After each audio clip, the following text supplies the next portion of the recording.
1. How the RBI can be protected from political pressures. GS Paper 2. Important aspects of governance, transparency and accountability. What is the context is about?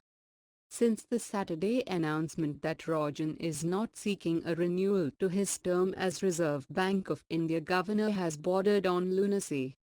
Yet, the reality is this: the process of appointing, or in this case reappointing, or not, a central bank governor, is intrinsically a political process. And, in a democracy, this is not only how it necessarily will be, it is how it ought to be. Now that Rajan is on his way out, what will be important for the government is to announce in short order the choice of a successor who is credible and will be trusted by the markets. How the RBI can be protected from political pressures. Inflation goals for RBI may be set by the political system, but central bankers are given the freedom to decide how to pursue that goal. To do so, Fiscal Responsibility and Budget Management Act that imposes statutory limits on fiscal profligacy must be followed strictly by government. By setting up a monetary policy, possibility of errors in governor's decision can be dealt with, which will reduce the political interference in this institution.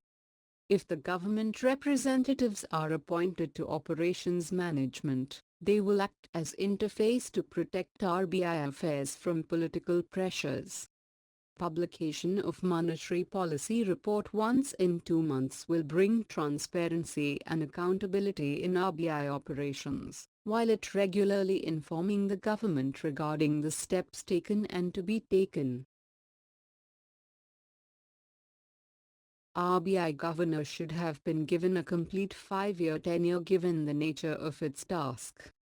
Independence of RBI can be ensured by giving it the sole responsibility of inflation targeting rather than balancing between inflation and growth.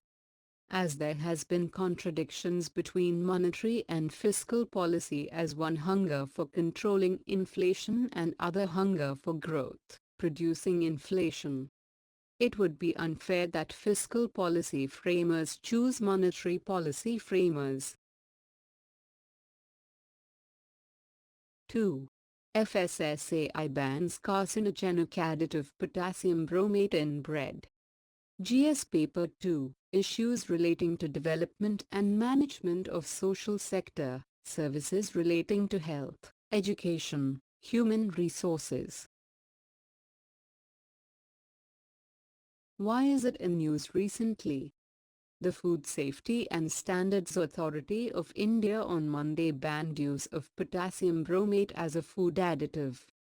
The ban imposed after Centre for Science and Environment alleged the presence of the substance in bread can cause cancer.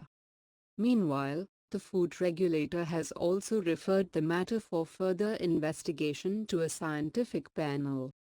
Why were potassium bromate and potassium iodate used in bread making? According to the CSE, potassium bromate typically increases dough strength, leads to higher rising and uniform finish to baked products. It is an oxidizing agent, and under the right conditions, will be completely used up in the baking bread. While potassium iodate is a flour treatment agent. What was the context about? Last month, the regulator had recommended to the Health Ministry suggesting removal of potassium bromate from the list of permissible food additives after a study by the CSE found the substance can be carcinogenic. The CSE study had found that 84% of 38 commonly available brands of prepackaged breads, including puff and buns, tested positive for potassium bromate and potassium iodate. These two food additives are banned in many countries and listed as hazardous for public health. How dangerous is toxicity and carcinogenicity of potassium bromate? Potassium bromate, KBRO3, is carcinogenic and nephrotoxic in man when given orally. It has been demonstrated that KBRO3 induces renal cell tumors, mesotheliomas of the peritoneum, and follicular cell tumors of the thyroid.